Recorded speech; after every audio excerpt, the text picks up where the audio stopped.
নমস্কার বন্ধুরা, সঞ্চিত ক্রিয়েটার ইউটিউব চ্যানেলের পক্ষ থেকে আপনাদের সকলকেই স্বাগতম জানাই। তো বন্ধুরা, আজকে আমরা ওয়েস্ট বেঙ্গল গভর্নমেন্টের যে ব্যাকওয়ার্ড ক্লাসের যে স্কলারশিপ দেওয়া হয়, যার নাম হচ্ছে শিক্ষাশ্রী স্কলারশিপ, সেই শিক্ষাশ্রী স্কলারশিপ নিয়ে আলোচনা করব। যেখানে আমরা শিক্ষাশ্রী স্কলারশিপ কাদের জন্য অ্যাপ্লিকেবল বা কারা এলিজিবল, কী কী তার জন্য যোগ্যতা প্রয়োজন, সাথে সাথে যে অফলাইন ফর্ম, তার যে ফর্ম ফিল আপ, তার যে স্টেপ বাই স্টেপ সম্পূর্ণ প্রসেস, সেটা দেখে নেব এই ভিডিওর মাধ্যমে। তো ভিডিও স্কিপ না করে সম্পূর্ণ দেখবেন এবং চ্যানেলে ফার্স্ট টাইম ভিজিট করলে নিত্য নতুন এরকম আপডেট পাওয়ার জন্য আমাদের চ্যানেলটি সাবস্ক্রাইব করবেন। তো ফার্স্ট দেখো, উপরে সবথেকে উপরে লেখা রয়েছে গভর্নমেন্ট অফ ওয়েস্ট বেঙ্গল, তারপর রয়েছে backward classes welfare department. Form fill আপের সবথেকে যেটা রামবান বা সবথেকে যেটা বলা হয় আগের নিয়ম, সেটা হচ্ছে ফর্মের সবথেকে উপরে পড়া এবং ফর্মের সবথেকে নিচে যে অংশ সেটা পড়া, কারণ ওখানেই যে ফর্মের যে নিয়মাবলী থাকে সেগুলো বেশিরভাগ থাকে। ঠিক আছে, তাহলে ফর্মের প্রথমে এবং শেষের যে পেজ সেটাতে যেটা থাকে সেগুলো যত্ন সহকারে পড়তে হতো। উপরে আমরা দেখে নিলাম, এটা গভর্নমেন্ট অফ ওয়েস্ট বেঙ্গলের যে ব্যাকওয়ার্ড ক্লাসেস ওয়েলফেয়ার ডিপার্টমেন্টের একটা স্কলারশিপ, যেটাতে উপরে লেখায় রয়েছে application for Shikshashree scholarship to SC/ST student studying in class 5 to class 8। তো এখানে ক্লিয়ার লেখা রয়েছে যে এই শিক্ষাশ্রী স্কলারশিপ অর্থাৎ এই যে ফর্মটা, সেটা কার জন্য এলিজিবল রয়েছে না, যে সকল ছাত্রছাত্রী কিসে পড়াশোনা করছে, ক্লাস 5 অর্থাৎ ক্লাস 5 থেকে 8-এর মধ্যে পড়াশোনা করছেন তাদের জন্য এলিজিবল, এবং কাদের SC এবং ST স্টুডেন্টের। ঠিক আছে, এটাতে আরও কিছু যেমন শর্ত রয়েছে এটাতে, যে বার্ষিক আয় অর্থাৎ পরিবারের বার্ষিক আয় 2.5 লাখের থেকে কম হতে হবে, তাহলে আপনারা এই যে শিক্ষাশ্রী স্কলারশিপ তার জন্য এলিজিবল। এরপর রয়েছে বাঁ পাশে দেখো যে নিউ এবং স্লেশ দিয়ে লেখা রয়েছে রেনুয়াল, এবং ডান দিকে রয়েছে এন্টাইটেলমেন্ট কার্ড নাম্বার। তো যেটা বাঁ দিকে রয়েছে নিউ বা রেনুয়াল, আপনাদের যেটা প্রযোজ্য তার পাশে টিক চিহ্ন দেবেন। অর্থাৎ আপনি যদি ফার্স্ট টাইম অ্যাপ্লাই করছেন শিক্ষাশ্রীর জন্য, অর্থাৎ তাহলে নিউতে যে টিক চিহ্ন সেখানে দেবেন, এবং যদি আপনি এর পূর্বে পেয়ে থাকেন এবং আপনি রেনুয়ালের জন্য করছেন তাহলে রেনুয়ালের জন্য টিক চিহ্ন দেবেন। ঠিক আছে, এরপর এটা যেটা বলছে, এটা যদি আপনি জানেন যে এন্টাইটেলমেন্ট কার্ড নাম্বার তাহলে লিখবেন, তা না হলে লেখার প্রয়োজন নেই। এরপর রয়েছে 1 নম্বর কি বলছে, 1 নম্বর বলছে full name of applicant in block letter. যেটা আপনাদের যে ক্যান্ডিডেট অর্থাৎ যার জন্য আপনি শিক্ষাশ্রী স্কলারশিপের আবেদন করবেন, তার যে ফুল নেম সেটা আপনাকে ব্লক লেটারে লিখতে হবে। যেমন আমি যেরকমভাবে লিখেছি সেরকমভাবে লিখতে হবে। যেমন আমি লিখেছি রাজেশ, তারপরে তার যে টাইটেল সেটা আমি এখানে স্টার দিয়ে রেখেছি, কারণ কিছু কিছু শর্তের কারণে সেগুলো দেখানো যায় না। তো এখানে আমি সেটা লিখেছি, আপনাদের যে টাইটেল সেটা আপনারা লিখবেন। এরপর নিচে চলে আসবেন 2 নম্বর কি বলছে না, 2 নম্বর বলছে name of father mother guardian. অর্থাৎ এখানে যেটা অ্যাপ্লিকেবল হবে যে আপনি কার নাম দিতে চাইছেন, গার্জেনের, মায়ের না বাবার। তো তার উপরে অবশ্যই টিক চিহ্ন দেবেন। দেওয়ার পর যে বাবার নাম কিংবা গার্জেনের নাম বা মায়ের নাম সেটা এখানে ক্যাপিটাল লেটারে লিখবেন, যেরকম ফার্স্ট নেম এবং তারপর যেটা টাইটেল রয়েছে সেরকমভাবে অবশ্যই লিখবেন। লেখার পর নিচে চলে আসবেন, নিচে 3 নম্বর কি বলছে, সেক্স অর্থাৎ যিনি আবেদনকারী তিনি তার যে সেক্স মেল না ফিমেল সেটা অবশ্যই টিক চিহ্ন দিতে হবে। মেল হলে মেলের বাঁ পাশে যে বক্স রয়েছে সেখানে টিক চিহ্ন দেবেন, এবং যদি ফিমেল হয় তাহলে ফিমেলের অর্থাৎ এফের বাঁ পাশে যে বক্স রয়েছে সেখানে টিক চিহ্ন দেবেন। দেওয়ার পর চলে আসবেন পরবর্তী, অর্থাৎ তার ডান দিকে দেখো সেখানে যে ডেট অফ বার্থ, যে যিনি অ্যাপ্লিক্যান্ট তার যে ডেট অফ বার্থ সেটা অবশ্যই লিখতে হবে। সেটা কি ফরম্যাটে লিখবেন না, ডেট মান্থ ইয়ার এই ফরম্যাটে অবশ্যই লিখবেন। লেখার পর ডান পাশে চলে আসবেন, যেখানে বলছে টেলিফোন নাম্বার ইফ এনি, অর্থাৎ যদি কোনো টেলিফোন নাম্বার থাকে তাহলে অবশ্যই এখানে লিখবেন, তা না হলে লেখার প্রয়োজন নয়। এরপর চলে আসবো আমরা ডান পাশে। ঠিক আছে, এটাও একটা ইম্পর্ট্যান্ট যে এই যে ফর্ম রয়েছে অর্থাৎ শিক্ষাশ্রী যে স্কলারশিপের ফর্ম রয়েছে, যেটা SC এবং ST স্টুডেন্টের জন্য রয়েছে, যেটা ক্লাস 5 থেকে 8-এর মধ্যে পড়া ছাত্রছাত্রীরা অ্যাপ্লাই করতে পারেন। তো এখানে তার জন্য যে একটা ফটো দিতে হবে, সেটাতে যে তার যে ডিটেলস সেটা দেওয়া রয়েছে। কি দেওয়া রয়েছে না, 1 passport size photo with self signature, they are non duly attested to be pasted here and other 2 without attestation are to be submitted, অর্থাৎ এখানে বলছে যে আপনার যে রিসেন্ট যে কালার পাসপোর্ট সাইজের ফটো সেটা পেস্ট করবেন, সেটা কি হতে হবে, ডিউলি অ্যাটেস্টেড করতে হবে। ঠিক আছে, এরপর চলে আসবো নিচে, অর্থাৎ 6 নম্বর কি বলছে, 6 নম্বর বলছে যে কাস্ট, যেখানে ফার্স্ট রয়েছে এসসি, তারপর রয়েছে এসটি, এবং আপনি যে ক্যাটাগরির মধ্যে পড়ছেন সেই ক্যাটাগরির বাঁ পাশে অবশ্যই টিক চিহ্ন দেবেন। টিক চিহ্ন দেওয়ার সাথে সাথে আপনাকে এখানে আপনাদের যেটা সাব ক্যাটাগরি, যেমন কিছু কিছু ক্ষেত্রে মাহাতো যারা রয়েছেন তাদের যেমন সাব ক্যাটাগরির কুর্মী রয়েছে, তারপর যারা এসটির মধ্যে পড়েন যেমন ওরাং যারা রয়েছে তাদের ওরাও, এরকম যাদের সাব কাস্ট যেটা রয়েছে সেটা লিখবেন। এরপর কিছু কিছু জনের যে কারা অর্থাৎ তাদের যে সাবকাস্ট সেটা তারা কি করে জানবেন, তো যখনই তারা সেই এসসি কাস্ট সার্টিফিকেট বা এসটি কাস্ট সার্টিফিকেট বানিয়েছেন সেখানে তাদের যে সাবকাস্ট সেটা অবশ্যই উল্লেখ করা রয়েছে, সেটা অবশ্যই দেখে নেবেন, তারপর এখানে আপনাদের যে সাবকাস্ট সেটা লিখবেন। এরপর চলে আসবো 7 নম্বর। 7 নম্বর বলছে পার্মানেন্ট অ্যাড্রেস। ঠিক আছে, এখানে কার অ্যাড্রেস লাগবে, যে অ্যাপ্লিক্যান্ট অর্থাৎ যিনি আবেদনকারী তার অ্যাড্রেস। ফার্স্ট রয়েছে ভিলেজ, অর্থাৎ এখানে গ্রামের নাম লিখবেন, তারপর পোস্ট অফিস লিখবেন, তারপর নিজের পুলিশ স্টেশন, তারপর ডিস্ট্রিক্ট, তারপর রয়েছে স্টেট অর্থাৎ ওয়েস্ট বেঙ্গল যেটা আমাদের রাজ্য সেটা উল্লেখ করবেন। চলে আসবেন নিচে 8 নম্বর। 8 নম্বর কি বলছে না, 8 নম্বর বলছে particulars regarding father mother guardian who suffered in applicant studies, অর্থাৎ এখানে কি বলছে, এখানে বলছে যে যিনি আবেদন করছেন অর্থাৎ শিক্ষাশ্রীর জন্য যিনি আবেদন করছেন তাকে অর্থাৎ তাকে কে সাহায্য করে এই পড়াশোনার জন্য, কে সাহায্য করে, বাবা মা না গার্জেন, যে সাহায্য করে তার উপরে অবশ্যই ঠিক চিহ্ন দেবেন, যেমন বাবা সাপোর্ট করলে বাবার উপরে, মা সাপোর্ট করলে মায়ের উপরে, গার্জেন সাপোর্ট করলে গার্জেনের উপরে, সেটা দেওয়ার পর অবশ্যই নিচে চলে আসবেন। আর নিচে ফার্স্ট যেখানে নেম রয়েছে সেখানে যিনি সাপোর্ট করেন তার নামটা, যেমন ফাদার হলে ফাদারের নামটা লিখবেন, তারপর তার যে পেশা অর্থাৎ তিনি কোন পেশায় জড়িত বা কোন পেশার মধ্যে পড়েন সেটা লিখবেন। লেখার পর দেখো এখানে লেখা রয়েছে occupation, if employed give income certificate from the employer, অর্থাৎ এখানে বলছে কোনো রকম যদি এমপ্লয়েড হয় তাহলে তার যে ইনকাম সার্টিফিকেট সেটা এখানে আপনাদের দিতে হবে, এবং ডান পাশে সেই গার্জেন অর্থাৎ অভিভাবক বা বাবা বা মায়ের যে ঠিকানা সেটা এখানে লিখে দেবেন। লেখার পর নিচে চলে আসবেন, নিচে বলছে ব্যাঙ্ক ডিটেলস, এখানে অবশ্যই যে যিনি আবেদনকারী তার ব্যাংকের ডিটেলস দিতে হয়।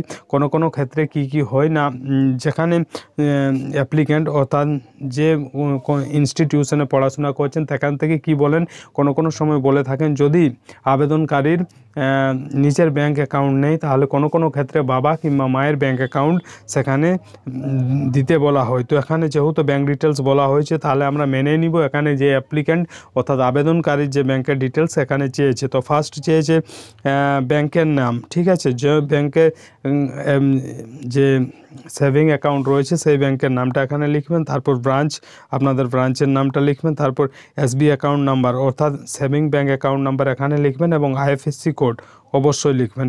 এটা জানা থাকলে লিখবেন, তা না হলে লেখার প্রয়োজন নেই। এরপর ব্যাপারটা হচ্ছে এই যে ডিটেলগুলো আপনাদের বললাম, আইএফএসসি কোড কিছু কিছু প্রশ্ন থাকে, আইএফএসসি কোড কোথায় পাবো, না এমআইসিআর কোড কোথায় পাবো, ব্রাঞ্চ কোথায়, সেগুলো আমরা কি করে জানবো। তো যিনি আবেদনকারী তার যে ব্যাংক অ্যাকাউন্টটা রয়েছে তার যে ফ্রন্ট পেজ সেখানে এই ডিটেলগুলো সবগুলো ক্লিয়ারভাবে লেখা থাকে, সেগুলো অবশ্যই আপনারা দেখে নেবেন। এরপর চলে আসবেন 10 নম্বর। 10 নম্বর বলছে name and address of institution, অর্থাৎ আবেদনকারী বর্তমানে যে ইনস্টিটিউশন অর্থাৎ যে স্কুলে পড়াশোনা করছেন, যেখান থেকে শিক্ষাশ্রীর জন্য আবেদন করবেন সেই স্কুলের নাম অর্থাৎ তার যে নাম রয়েছে সেটা লিখতে হবে, এবং তার যে অ্যাড্রেস তার ডিটেলসটা এখানে দিতে হবে। তো ফার্স্ট রয়েছে ইনস্টিটিউশন নাম, আপনাদের নিজের যেটা স্কুলের নাম সেটা অবশ্যই লিখবেন, তারপর তার ডান পাশে তার যেটা অ্যাড্রেস অর্থাৎ ঠিকানা সেটা লিখবেন। সেটা কীরকমভাবে লিখবেন, যেখানে ভিলেজ বা অ্যাড রয়েছে সেটা লিখবেন, যেমন আমি অ্যাড বেগুনকুদর লিখলাম, পোস্ট বেগুনকুদর, এবং পুলিশ স্টেশন যেটা রয়েছে সেটা লিখেছি।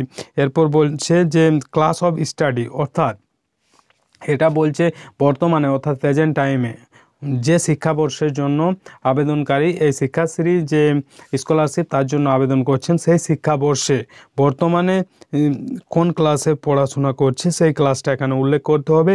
ডান পাশে চলে আসবেন, বলছে actual date, actual date of joining the class. এখানে অ্যাকচুয়াল ডেট অর্থাৎ যে দিনটাতে আবেদনকারী যে ক্লাসটা উল্লেখ করেছে সেই ক্লাস থেকে যে ক্লাসটা শুরু করেছে সেই ক্লাসের যে তারিখ সেটা লিখতে হবে। তো এটা কোথায় পাবেন না, যখন সাপোজ মনে করুন যিনি শিক্ষার্থী ক্লাস 5-এ পড়ছিলেন, পাস করার পর ক্লাস 6-এ যখন অ্যাডমিশন হয়েছেন তখন তাকে যে অ্যাডমিশন রিসিপ্ট হিসাবে কোনো দেওয়া হয়েছে সেই রিসিপ্টটাতেই যে ডেটটা উল্লেখ থাকে সেই ডেটটা এখানে লিখতে হবে। লেখার পর নিচে চলে আসবেন, নিচে বলছে 11 নম্বর, এটা খুবই ইম্পর্টেন্ট, যেখানে বলছে whether you in receipt of this scholarship in the previous year.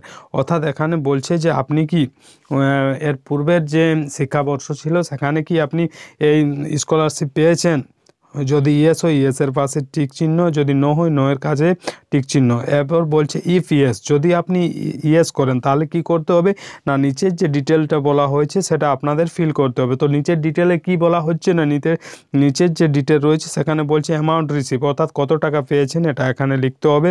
Scholarship name, অর্থাৎ যে স্কলারশিপ থেকে টাকাটা পেয়েছেন সেই স্কলারশিপের নামটা দিতে হবে এবং এখানে আরও কিছু ডিটেল ফিল করতে হবে, ঠিক আছে। এরপর রয়েছে 12 নম্বর। 12 নম্বর কি বলছে, whether applied for any other stipend or scholarship, বলছে আরও কি অন্য কোনো স্কলারশিপ বা স্টাইপেন্ডের জন্য আবেদন করেছেন। যদি ইয়েস হয় এখানে ইয়েস লিখবেন, যদি নো হয় তাহলে নো লিখবেন। এরপর চলে আসবেন 13 নম্বর, ঠিক আছে। 13 নম্বর কি বলছে না, 13 নম্বর বলছে যে annual gross family income from all sources, অর্থাৎ যেটা আমি বললাম যেটা ক্রাইটেরিয়া রয়েছে যে শিক্ষাশ্রীর জন্য যে ক্রাইটেরিয়া যে নিজের পরিবারের যে বাৎসরিক আয় অর্থাৎ অ্যানুয়াল ইনকাম 2.5 লাখের নিচে হতে হবে। এখানে আপনাদের যেটা গ্রস ইনকাম অ্যানুয়াল সেটা এখানে লিখতে হবে, যেটা আপনারা এরকম লিখতে পারেন। ফার্স্ট আপনারা যেটা অ্যামাউন্টটা সেটা যে সংখ্যাতে লিখবেন, তারপর সেটা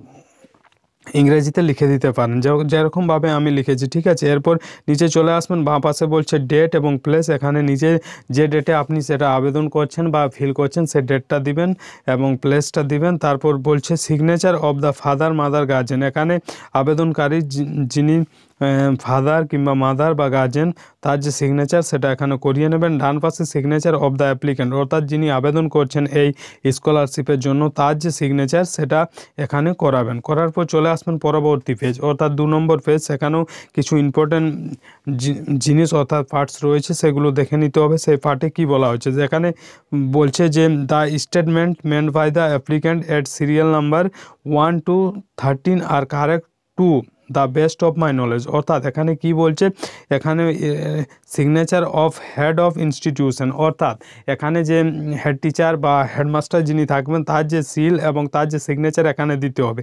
তো এখানে কি বলা হয়েছে, এখানে বলা হচ্ছে যে আবেদনকারী অর্থাৎ অ্যাপ্লিক্যান্ট যিনি রয়েছেন তিনি 1 থেকে 13 সিরিয়াল নাম্বারের মধ্যে যে সব তথ্য ফিল করেছেন সেই তথ্যগুলো কি রয়েছে, সঠিক রয়েছে। এরপর কি করবেন, তার যে সিগনেচার এবং তার যে ডিটেল রয়েছে এখানে ফিল করবেন, এখানে তার যে সিল সেটা দিবেন। এরপর চলে আসবেন নিচে বলছে income caste and residential certificate, ঠিক আছে। এখানে আপনাদের একটা ইনকাম সার্টিফিকেট বা কাস্ট অ্যান্ড রেসিডেন্সিয়াল সার্টিফিকেট দিতে হবে। সেটা কার দিতে পারেন, মেম্বার অফ পার্লামেন্ট, তারপর রয়েছে মিউনিসিপ্যাল কমিশনার, কাউন্সিলর বা পঞ্চায়েত প্রধান, মেম্বার অফ জেলা পরিষদ, সভাপতি পঞ্চায়েত সমিতি অর এ গভর্নমেন্ট অফিসার, ঠিক আছে। অর্থাৎ এতগুলো আপনাদের অপশান রয়েছে, তাদের মধ্যে যে কোনো একজনের ইনকাম কাস্ট সার্টিফিকেট বা রেসিডেন্ট সার্টিফিকেট দিলেই আপনাদের চলবে।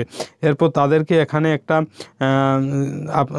ওনাদের যে সিট রয়েছে সেটা এখানে দিতে হবে এবং বাকি যে অ্যাড্রেস তারপর তার যে ডেজিগনেশন এগুলো ফিল করতে হবে, সেগুলো ওনারা করে নেবেন। এরপর যেটা নিচে বলছে যে this certificate will not be considered as a conclusive proof in case of issuance of caste certificate by component authority, অর্থাৎ এখানে বলা হচ্ছে যে সার্টিফিকেটের কথা বলা হচ্ছে সেটা কোনো রকম conclusive proof in case of ইস্যুয়েন্সের জন্য কোনো রকম করা হবে না। এরপর যেটা নোট সব থেকে ইম্পর্টেন্ট সেটা দেখো নিচে দেওয়া রয়েছে, কি দেওয়া রয়েছে। ফার্স্ট রয়েছে 1 নম্বর কে this form need to necessary be obtained from block PO office and can be used by copying ও downloading from the official website of the BCW department www অনগ্রসর ANARGA, অর্থাৎ অনগ্রসরকল্যাণ.gov.in বা www.vcwdwb.gov থেকে ডাউনলোড করতে পারেন। এরপর বলছে attested copies of all document in support of claim for scholarship to be furnished along with this application. অর্থাৎ এখানে বলছে আপনি এই যে ফর্ম রয়েছে তার সাথে সাথে যে ডকুমেন্টগুলো আবেদনকারী দিবেন সেটাতে অবশ্যই কি করতে হবে, অ্যাটেস্টেড থাকতে হবে। 3 নম্বর বলছে payment of scholarship will be made only through bank account. অর্থাৎ এর যে শিক্ষাশ্রী যে আবেদন করবেন তারপরে যে আপনি টাকাটা পাবেন সেটা অবশ্যই ব্যাঙ্ক অ্যাকাউন্টে পারবেন। এরপর বলছে অল কলম আর টু বি ফিল্ড, নো কলম শুড বি লেফট ব্ল্যাঙ্ক। অর্থাৎ যে জায়গাগুলো রয়েছে অর্থাৎ কলমগুলো রয়েছে সেগুলো অবশ্যই ফিল করবেন, কোনো রকম খালি ছাড়বেন না। তো বন্ধুরা এই ছিল আজকের আপডেট। আজকে আমরা দেখলাম যে 2025 সালে অর্থাৎ 2025 শিক্ষাবর্ষে যারা ক্লাস 5 থেকে ক্লাস 8-এর মধ্যে পড়াশোনা করছেন এসসি এবং এসটি স্টুডেন্ট যারা শিক্ষাশ্রীর জন্য এলিজিবল তারা কীরকমভাবে সেই শিক্ষাশ্রী স্কলারশিপের জন্য আবেদন করবেন এবং ফর্ম ফিল আপ করবেন। সাথে সাথে আপনাদের কী কী প্রয়োজনীয় ডকুমেন্ট লাগবে না, ফার্স্ট লাগবে আধার কার্ড, ব্যাঙ্ক অ্যাকাউন্টের জেরক্স, প্রেজেন্ট ক্লাস অর্থাৎ বর্তমানে যে ক্লাসে পড়াশোনা করছেন অর্থাৎ ভর্তির রসিদ, এবং লাগবে ইনকাম সার্টিফিকেট, সেটা পঞ্চায়েত প্রধান হোক, কাউন্সিলর হোক অর্থাৎ মিউনিসিপ্যাল কাউন্সিলর হোক, মেম্বার অফ জেলা পরিষদ হোক, কিংবা যে সভাপতি রয়েছেন ব্লকের বা বিডিও অফিসে তার হোক, চলবে। তো এই ছিল আজকের আপডেট। আশা করি আজকের এই ভিডিওর মাধ্যমে আপনাদের শিক্ষাশ্রী স্কলারশিপের যে ফর্ম সেটা কীরকমভাবে ফিল করবেন, কী কী সাবধানতা বজায় রাখতে হবে সেগুলো বোঝাতে পেরেছি। ভিডিও ভালো লাগলে লাইক করবেন, বন্ধুদের কাছে শেয়ার করবেন এবং চ্যানেলে ফার্স্ট টাইম ভিজিট করলে নিত্য নতুন এরকম আপডেট পাওয়ার জন্য আমাদের চ্যানেলটি সাবস্ক্রাইব করবেন এবং পাশে যে বেল আইকন সেটা প্রেস করে দেবেন, কারণ যখনই আমরা এরকম নতুন কোনো আপডেট নিয়ে আসবো সেই আপডেট সবথেকে প্রথম আপনাদের কাছে পৌঁছে যাবে। ধন্যবাদ।